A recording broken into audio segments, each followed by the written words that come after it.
Mind management, life transformation, power of thoughts आदि प्रेरणादायक एवं आध्यात्मिक वीडियोस के लिए सब्सक्राइब करें VK Kabir @free YouTube channel. आज का स्लोगन याद करिए, सर्वशक्तिमान की शक्तियाँ जिनके पास हैं उनकी कभी हार नहीं हो सकती। ये याद रखिए कि जिन आत्माओं के पास सर्वशक्तिमान पिता की शक्तियाँ हैं उनकी हार कभी हो नहीं सकती। तो आत्मा का नेचर है, शक्तियाँ उसके अंदर भरी पड़ी हैं। क्यों? क्योंकि हम उसकी संतान हैं। सर्वशक्तिमान की हम संतान हैं। सोचिएगा, विचार करना, सर्वशक्तिमान की हम संतान हैं तो हम कमज़ोर भला कैसे हो सकते हैं? सोचने की बात है, सोचने की बात है ना। शेर का बच्चा शेर ही होता है ना, गधे का बच्चा गधा होता है, बंदर का बंदर, ठीक है, हाथी का हाथी, शेर का शेर। वैसे ही सर्वशक्तिमान के बच्चे भी शक्तिशाली होंगे, मास्टर सर्वशक्तिमान होंगे, उनके चित्त में सारी शक्तियां हैं, लेकिन वो केवल और केवल जागेंगी स्वयमान से। स्वयमान पता है क्या है? एक प्रशंसा की तरह है। आप देखिएगा, गौर करिए, कभी आप कोई कार्य कर रहे हैं, सपोज आप किचन में खाना बना रहे हैं, रोज़ बनाते हैं, बना रहे हैं ऐसे ही मन मार के, ठीक है, बनाते हैं। घर वालों को खाना पसंद भी नहीं आता, कोई ना कोई कंप्लेन करता रहता है, तो आप खाना बहुत खुशी से तो नहीं बना पाएंगे, है ना। लेकिन मानिए कोई व्यक्ति घर में ऐसा आ जाता है कि इसका नेचर है दूसरों को उठाना ना कि गिराना। वो आपसे कहता है कि बहन जी बहुत अच्छा खाना बनाती हैं आप, आपके खाने के वाइब्रेशंस तो बहुत अच्छे हैं, गजब के हैं, बहुत शुद्धता है आपके भोजन में। मैं समझता हूं उस दिन आप अपने जीवन का सबसे बेहतरीन खाना बना जाएंगी। कारण स्वमान। स्वमान से क्या होता है? मन की सोई शक्तियां जाग उठती हैं। सोच के देखिए, व्यक्ति कोई और था, मन मेरा था, मेरा मन किसी और के द्वारा की गई प्रशंसा से इतना प्रफुल्लित हो जाता है, इतना खुश हो जाता है, अपनी सारी शक्तियां जगा के उसे कर्म में लगा देता है। तो विचार करिए, अगर मैं स्वयं अपने मन की प्रशंसा करूं तो मेरा मन क्या कर डालेगा। और देखो, दूसरा व्यक्ति प्रशंसा करे ना करे ये तो चलेगा भाई, हर कोई तो आपको मिलेगा नहीं ऐसा जो आपको उठाएगा। गिराने वाले ज़्यादा मिलेंगे आज जो समय चल रहा है, कमी निकालने वाले बहुत मिलेंगे, प्रशंसा करने वाले एक दो मिलेंगे।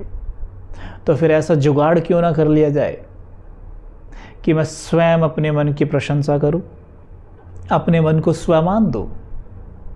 यकीन मानिए, हमारा ये मन अपनी सारी शक्तियां जगा देगा। हे मेरे मन, तुम बहुत शक्तिशाली हो। कहिए मेरे साथ, हे मेरे मन, तुम बहुत शक्तिशाली हो। हे मेरे मन, तुम ईश्वरीय संतान हो। तुम में ईश्वरीय शक्तियां भरी हुई हैं।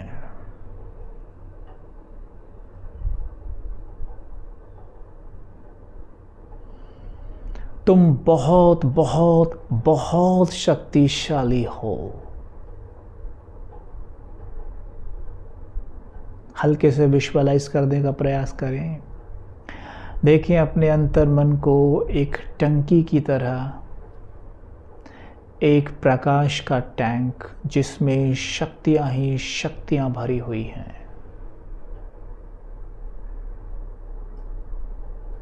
हमने सिंपल अपने मन को स्व मान दिया, स्वयं ही अपने मन को हमने मान दिया।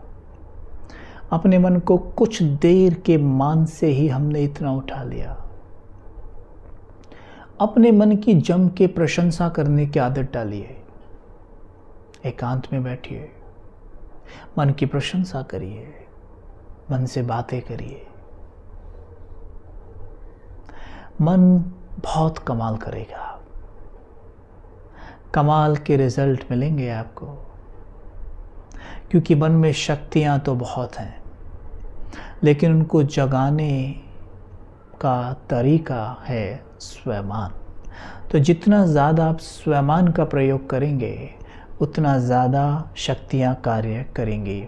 जैसे कि बाबा कहते भी हैं कि जो बच्चे स्वयमान में रहते हैं उनका जिम्मेवार मैं हूँ, जो नहीं रहते उसके जिम्मेवार वो स्वयं हैं। मतलब जब हम स्वयमान में रहते हैं तो हम शिव बाबा की सारी शक्तियों को यूज़ कर पाते हैं। तो इसके लिए विशेष अटेंशन हमें जो देना है वो ये है कि जब आप रात को सोने जाएं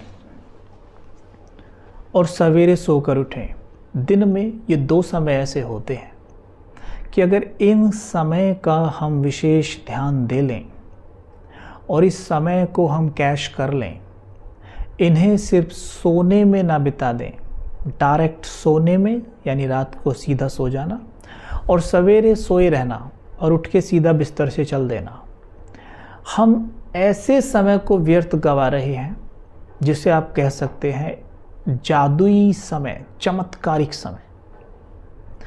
इस समय पर मन को दिया हुआ स्वयमान सिद्ध होगा, सिद्धि मिलेगी। लेकिन इस समय वो स्वयमान देना बहुत ज़रूरी है। क्यों ज़रूरी है? इस समय ही क्यों, दिन भर में क्यों नहीं? क्योंकि इस समय पर वो चौकीदार सो जाता है जो इस जिन्न के पास कहो या बॉस के पास कहो आपको जाने नहीं देता। जैसे हम अंतर्मन की बात कर रहे हैं, एक होता है हमारा बाह्य मन और एक होता है अंतर्मन। हम यहाँ पर अभी अंतर्मन की बात कर रहे हैं। अगर हमें अपने संकल्प को, अपने स्वयमान को यानी एफर्मेशन समझने कहते हैं, अगर उन्हें अंतर्मन तक पहुँचाना चाहते हैं तो हमें बाह्य मन को जीतना होगा। ऐसा शुरू में संभव नहीं होता, तो हमें उस समय का फ़ायदा उठाना चाहिए कि जब मेरा बाह्य मन सो गया है तो कोई भी आपको चेक करने के लिए नहीं है। जैसे कई बार आपने देखा होगा सिक्योरिटी गार्ड्स खड़े होते हैं, उनको आदेश होता है कोई भी अंदर आए उसको चेक करो। उनके पास कोई ऐसी परख शक्ति तो होती नहीं है, वो बस अपने चेकिंग के आधार पर लोगों को चेक करते हैं और भैया जाओ। सपोज़ करो कि कोई व्यक्ति ऐसा आने वाला हो किसी सोसाइटी में या किसी फैक्ट्री में या किसी कंपनी में कि जो वास्तव में ही कंपनी को लाभ दे सकता है, वो सीधा आ रहा है और सिक्योरिटी अपने ही ग्लासेस जो उसने लगाए हैं उससे उसे परखता है, सोचता है कि भाई मुझे तो मना किया गया, किसी को अंदर आने देना नहीं है, वो उसको बाहर से बाहर ही निकाल देता है। कहते आप नहीं जा सकते, सॉरी, ठीक है, मेरे बॉस यहाँ पर नहीं है या व्हाटएवर, कोई भी बहाना दे दो, निकाल देता है। ठीक वैसे ही जो ये बाह्य मन है ये सिक्योरिटी गार्ड है। ये सिक्योरिटी गार्ड है, कोई भी बात ऐसी आप अवचेतन मन को बता रहे हैं, आप कोई भी मैसेज ऐसा जो अंतर्मन तक पहुंचा रहे हैं जिससे वाकई बहुत फ़ायदा हो जाएगा आपको भी, समाज को भी, सबको, लेकिन ये सिक्योरिटी गार्ड जो बाह्य मन वहाँ है ये जाने नहीं देगा। आप जैसे ही बोलेंगे ना कि मैं दिव्य बुद्धिवान हूँ या हे मेरे मन तुम दिव्य बुद्धिवान हो, ये रोक देगा। कहाँ हो दिव्य बुद्धिवान? अपने कर्म देखें आपने, आप हो दिव्य बुद्धिवान। झूठ क्यों बोलते हो? बैक ऑफ द माइंड ही चलना शुरू हो जाता है और हम एक्सेप्ट नहीं कर पाते हैं। तो फिर क्या करें? जब हम सोने जाते हैं रात को जा रहे हैं, सोने जा रहे हैं, हल्की हल्की नींद आने लग गई है ऐसे, तब मतलब ये चौकीदार सो गया है, यानी ये बाह्य मन आराम कर रहा है। Now you can enter directly, सीधा। अब आप जो कुछ बोलेंगे अब चेतन मन की गहराई में सीधा जाएगा, और अब चेतन मन में शक्तियाँ बहुत हैं। सीधा आप बोलेंगे कि मैं संपूर्ण स्वस्थ हूँ, तो मन और तन दोनों की बीमारी गायब होने लग जाएगी। आप बोलेंगे मैं प्रकृति जीत आत्मा हूँ, तो आप देखेंगे ये शरीर जो प्रकृति के पांचों तत्वों से बना है, आप इसे अपने अनुसार चला रहे हैं, ये आपको नहीं नचा रहा है। अब मैं माया जीत हूँ, हमने संकल्प किया, तो माया आपके पास नहीं आएगी ऐसा तो नहीं कह सकता मैं। माया आएगी लेकिन आप पहचान जाएंगे फट से और उसे जीत लेंगे, तभी तो माया जीत के लाएंगे ना। तो पहचानने लग जाएंगे क्योंकि आपने अपने मन को सीधा आदेश दिया हुआ है, और मन में अथाह शक्तियाँ हैं, अथाह शक्तियाँ हैं, ठीक है। वो शक्तियाँ मैजिकल रूप से अपने आप कार्य करने लग जाएंगी। जैसे सपोज करो कि कई बार ऐसा होता है, हम किसी चीज़ को देखने से पीछे मेरा हाथ है, ठीक है, ऐसी कोई चीज़ पीछे होती है, मानो हम आंखों से नहीं दिखाई दे रही है, और छप से आगे आ जाए, हमारी आंखें कितनी तेज़ी से बंद हो जाती है और आंखें बच जाती हैं। कई बार हम चेहरा ऐसे कर लेते हैं, फटाक से बच जाते हैं। आंखें तो आप हर बार देखिएगा, कोई चीज़ आंखों के करीब लाई जाए धोखे से भी तो आंखें बंद हो जाती हैं। क्यों? क्योंकि आंखें ब्रेन से कनेक्टेड है, और ब्रेन सोल के सबसे करीब होता है, और सोल के अंदर सबकॉन्शियस माइंड है, और माइंड में अथाह शक्तियाँ हैं। तो क्या होता है, टप से वो आंखें को बंद करा देता है, जबकि आपने तो इन आंखों से देखा भी नहीं था उस चीज़ को, फिर भी बंद हो गया ना। तो हर बार देखिएगा उसमें इतनी समझ, इतनी शक्तियाँ हैं, बशर्ते आदेश मिला हो। जैसे उसको ये आदेश है बाय डिफ़ॉल्ट कि भाई हाँ, उसे आपके बॉडी ऑर्गन्स की रक्षा करनी है, उसे आपके बॉडी ऑर्गन्स को हील करना है। जैसे मानो आपकी अंगुली कट जाए तो इसी वक्त से आपका अंतर्मन उसे हील करने नहीं लग जाता है ना। थोड़ी देर में ब्लड सूखने लग जाएगा वहाँ पे, फिर वो पापड़ जैसा जम जाएगा, थोड़ी देर में 1-2 दिन के अंदर आप देखेंगे वहाँ ठीक होने लग गया है ना। ये होता है। तो ये जो अंतर्मन है ये हमारे फेवर में ही कार्य कर रहा है, ठीक है। तो यहाँ पर ध्यान देना कि जब मैंने ये कहा कि मैं माया जीत हूँ, तो होगा क्या कि वो माया जीत होने की क्या विधियाँ हैं, माया जीत कैसे बना जाता है, इसमें आपकी बहुत मदद करेगा, वो बहुत ज़्यादा मदद करेगा, ठीक है। तो यहाँ पर हमें विशेष ध्यान देना है कि हमें रात को सोने से पहले स्वमान के कुछ सुंदर सुंदर अभ्यास करने चाहिए, और सवेरे उठते भी कर लेना चाहिए। तो हमें स्वमानों में, संकल्पों में सिद्धि प्राप्त हो जाएगी। तो आप क्या करेंगे, जैसे रात को सोने जाएं, सीधा ना सो जाएं। एक आदत डाल लें आज से कि एक अव्यक्त मुरली का आप 1 पेज या 1 पैराग्राफ बड़े आराम से पढ़िए, जल्दबाजी नहीं, 1 पैराग्राफ आराम से पढ़ा करो, ठीक है।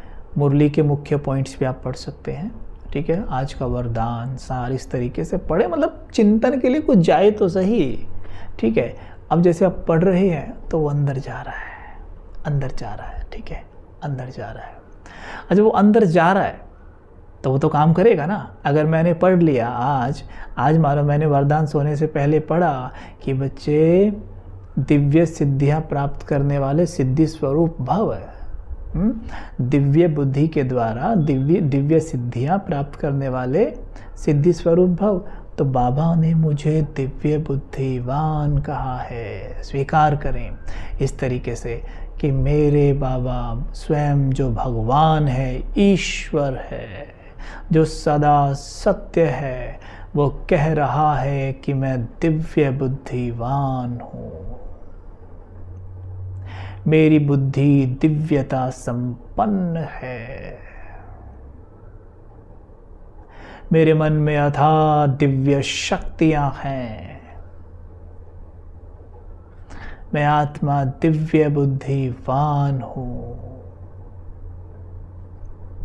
इस तरीके से हम करते जाएंगे सोते जाएंगे, ठीक है। और जैसे आप क्या होगा, ऐसे अभ्यास कर रहे होंगे वो अंतर्मन की गहराई में जाएगा, तो मन को आदेश मिल रहा है, ठीक है, मन को आदेश मिल रहा है और मन क्या करेगा, कार्य में लग जाएगा, दिव्यता जगाने में लग जाएगा।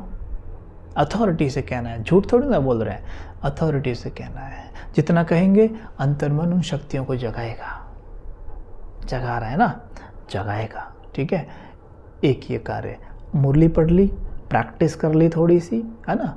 और जो दिन भर में कोई ऐसी बात ऐसी हो गई हो जिसने मन थोड़ा सा कड़वा खट्टा कर दिया हो, किसी ने कुछ बोल दिया हो, उसके लिए आप एक अभ्यास कर सकते हैं कि जैसे हमने कहा मैं दिव्य बुद्धिवान हूँ, दिव्य शक्तिवान आत्मा हूँ, तो हम एक छोटा सा विजन बना सकते हैं जिसमें हम देखेंगे कि भाई वो सीन मेरे सामने है, वही वाला सीन सामने ले आइए जिसमें डिस्टर्बेंस हो रही है, मतलब जिसमें कोई व्यक्ति आपको आके कुछ बोल रहा है, वो सीन एकदम सामने लाए, लेकिन उसको चेंज करना है। कैसे? Check and change. मतलब आप देखेंगे कि वो व्यक्ति आपके पास आता है, अपशब्द भी कह देता है, लेकिन आप स्वयं में स्थित हैं और आप एकदम अचल अडोल हैं, कोई भी परिस्थिति आपकी स्थिति को हिला नहीं सकती। तो क्या कहेंगे? मैं अचल अडोल हूँ, कोई भी परिस्थिति मेरी स्थिति को हिला नहीं सकती। ऐसे करेंगे 3-4 बार और देखेंगे वो कुछ बोल रहा है, लेकिन मैं एकदम पीसफुल, काम, कंपोज्ड माइंड की प्रोग्रामिंग हो जाएगी। जब अगले दिन कोई ऐसी घटना घटित होगी, आप देखेंगे कि आपको कोई ज़्यादा फर्क नहीं पड़ रहा है। ये हो गया, ठीक है। ऐसे जब सवेरे जागें तो यही अभ्यास जो रात को किया है, सवेरे उठते ही इसे एकदम शुरू कर दें। पहले तो उठते ही बाबा को गुड मॉर्निंग कहें, सामने देखें परमात्मा को फरिश्ते रूप में, बाप दादा कंबाइंड है और मुझे देखकर मुस्कुरा रहे हैं, बाहें फैलाई खड़े हैं, आओ मेरे बच्चे, आओ आओ मेरी गोद में आ जाओ, ठीक है। सीधे बाबा की गोद में चले गए और बाबा से बड़ी प्यारी प्यारी बातें की। एक छोटा बच्चा बाप से कैसे बात करता है, ऐसे बात की, वरदान लिए, एकदम से मस्त, बहुत अच्छा अनुभव होगा। ठीक, पहली बात।